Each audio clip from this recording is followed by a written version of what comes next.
Jumilla tiene el privilegio de ser el municipio de España donde se han encontrado las pepitas de vitis vinífera más antiguas de toda la península. Hay dos en un yacimiento además excavado, es decir, está documentado arqueológicamente.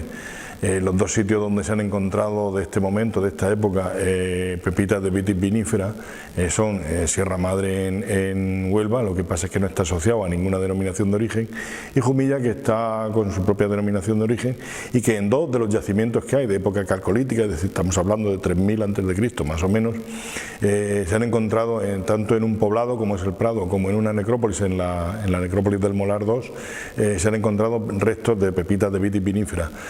¿Que se hacía vino? Pues posiblemente sí, yo estoy convencido de que sí, porque además es el momento donde eclosiona la agricultura y es el momento donde se elaboran todos los alimentos. Entonces, casi con toda seguridad que no solo se comía la uva como fruta, sino que además se elaboraba vino. De ahí el eslogan que se está imponiendo ahora en Jumilla y que lo ha cogido la ruta del vino para sí, que es el vino de Jumilla, 5000 años de historia, los 3000 a.C. más los 2000 que llevamos actualmente. Ha ido evolucionando bastante bien. Lo que no conocemos es un estudio que estamos haciendo ahora, es las variedades que se daban en aquel momento. Yo estoy convencido que las variedades Monastrell ya se daban, lo que pasa es que conocían con otro nombre. De hecho, cuando vienen los romanos aquí hablan de unas variedades de uva que, claro, están en latín y no sabemos la traducción, eso se lo ponen ellos, pero yo estoy convencido que una de ellas es la Monastrell. Lo que pasa es que las pepitas de Monastrell no se empiezan a identificar hasta en la parte ya última del Imperio Romano, es decir, ya se sabe perfectamente cuál es la pepita Monastrell, ya se diferencia de otras variedades, pero en ese momento en Jumilla hay, no en ese momento, sino en el momento anterior, en el momento de época ibérica, que estamos hablando entre el siglo V, siglo IV hasta el siglo II a.C., hay una gran cantidad de vajilla, de ajuar, relacionado con el consumo de vino. El mundo ibérico es un gran consumidor de vino y de hecho muchas de las vasijas que encontramos tienen relación directa con el vino. Una vasija que es de imitación de una vasija griega, que es el oinokoe, tiene la misma forma en la que se sirve actualmente la sangría. Es decir, ahí no hemos evolucionado nada en 2500 años. Y de los griegos se toman también no solo la forma de elaborar del vino y la forma de consumirlo, siempre en compañía generalmente, sino que se trae también toda la vajilla relacionada con ella. Entre ellos, en el Coimbra del Barranco Ancho, en el poblado ibérico se han encontrado más abundantes restos de quilix. El quilix es la copa donde se consume únicamente vino y que es de donde deriva la palabra cáliz. Luego ya andando el tiempo, pues hay un decaimiento, aunque se dice que el mundo musulmán no consumía vino, sí consumía vino, además bastante, sobre todo en nuestra región, en la zona de Levante, y además lo utiliza con propiedades medicinales, es decir, el vino, cuando se coge un vademecum árabe de ver las medicinas que utilizan, una de las medicinas es el vino, jarabe de vino, vino cocido, vino con huevo, que eso nos lo han dado a todos cuando éramos pequeños, eso ya lo utiliza el mundo árabe. Y luego durante el mundo cristiano se fomenta el cultivo del vino, y Jumilla también, eso, a partir del siglo XVI, es de los primeros sitios donde se empieza a cultivar la vid en secano. Es algo que luego se extenderá en el siglo XIX con los franceses, pero que en el siglo XVI en Jumilla ya tenemos vid en secano, que era muy raro, generalmente se hacía en regadío, se regaba la viña. Sí, la filosera, que afecta a finales en la segunda mitad del siglo XIX, afecta a Francia, sobre todo a los viñedos franceses y de toda Europa. Es una plaga que viene de Estados Unidos, viene de América. La filosera, que es un bichillo que afecta sobre todo a las raíces de la vid y termina por secarla, termina por podrir la cepa, y de hecho los viñedos franceses se extinguieron todos. Jumilla, como es un terreno calcáreo de mucha piedra, la propagación de esta plaga fue mucho más difícil. El terreno no le era propicio al bicho en concreto para propagarse. Entonces, aunque sufrió menos que en cualquier otro sitio en la plaga de filosera, pero aquí resistieron los viñedos bastante bien. De hecho, las familias francesas, cuando ellos se arrasan los viñedos, se vienen a Jumilla, se instalan en Jumilla, crean bodegas, son realmente los modernizadores de la industria del vino en Jumilla a partir de la segunda mitad del siglo XIX, como ya digo, y son los que en Jumilla le dan ese gran impulso al vino. Como decía antes, en secano se empieza a poner viña, no solo en regadío, sino en secano. Es cuando se puebla todos los glacios de acumulación que se llaman, que son los pies de monte de toda Jumilla, se plagan y se llenan de viñedos. Eso instado por los franceses, ya digo.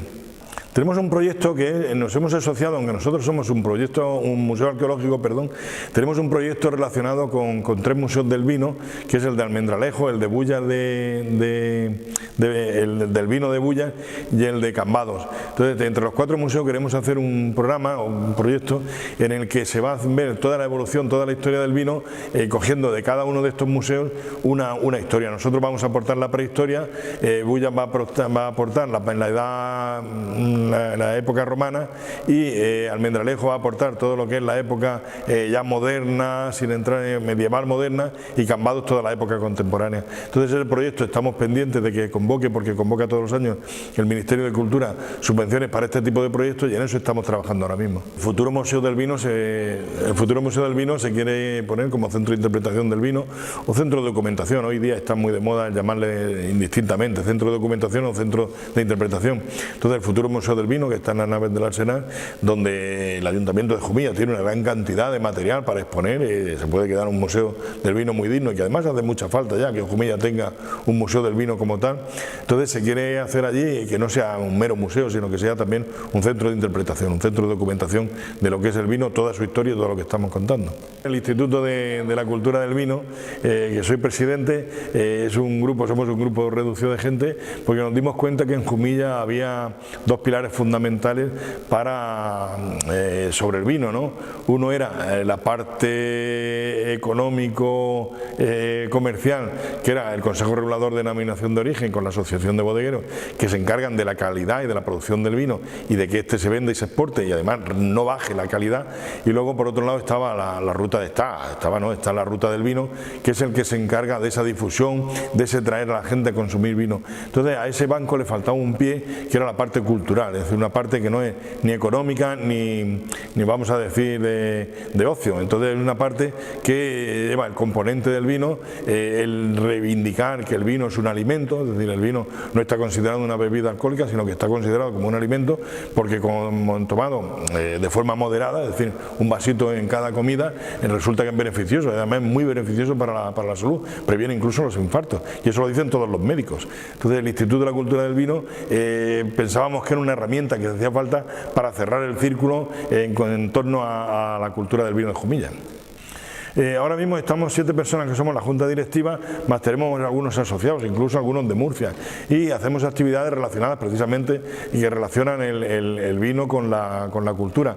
Hacemos excursiones a yacimientos, visitamos bodegas, hacemos jornadas, hicimos una exposición sobre botellas antiguas de vino de Jumilla, que además se llamaba muy bien, pues se llamaba Jumilla en botella.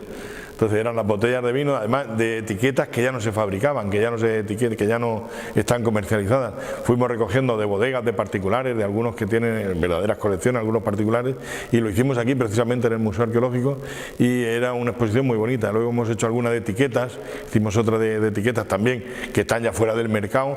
Si vamos acercando lo que fue en la industria del vino en su aspecto cultural, porque hay algunas etiquetas que son verdaderas obras de arte, y lo vamos relacionando con el futuro que puede tener el vino de Jumilla, que yo creo que es prometedor, es muy bueno. La localización fija que tiene es el propio Consejo Regulador de la Denominación de Origen de los vinos protegidos de Jumilla. Es allí en la calle de San Roque, porque el presidente, que soy yo el presidente del Instituto de la Cultura del Vino, el vicepresidente es el presidente del Consejo Regulador de la Denominación de Origen. Entonces es algo que el Instituto no puede desvincularse de estos 3 pies que decía antes que forma la cultura del vino en Jumilla. Y también somos miembros y pertenecemos a la ruta del vino de Jumilla, porque consideramos que debemos estar ahí, es decir, es una parte fundamental. Entonces la sede la tenemos ahora mismo en el Consejo Regulador, en la misma sede que el Consejo Regulador. Pues siempre hacemos una campaña en favor de consumir o de brindar con vino en Navidad. Eso lo hacemos, y ahora que se acerca que está próxima la Navidad, siempre hacemos un llamamiento. El año pasado incluso hicimos unos banners que pusimos en las vallas publicitarias estas que hay a lo largo de la Avenida de la Libertad. Allí hay 4 que tiene gratis el Ayuntamiento, le pedimos permiso, pagamos nosotros la publicidad, hicimos una campaña de brinde con vino de Jumilla. Es decir, en Navidad, ¿por qué tenemos que brindar con lo que se produce en otra tierra? Podemos brindar, que vinos exquisitos, y para brindar de Jumilla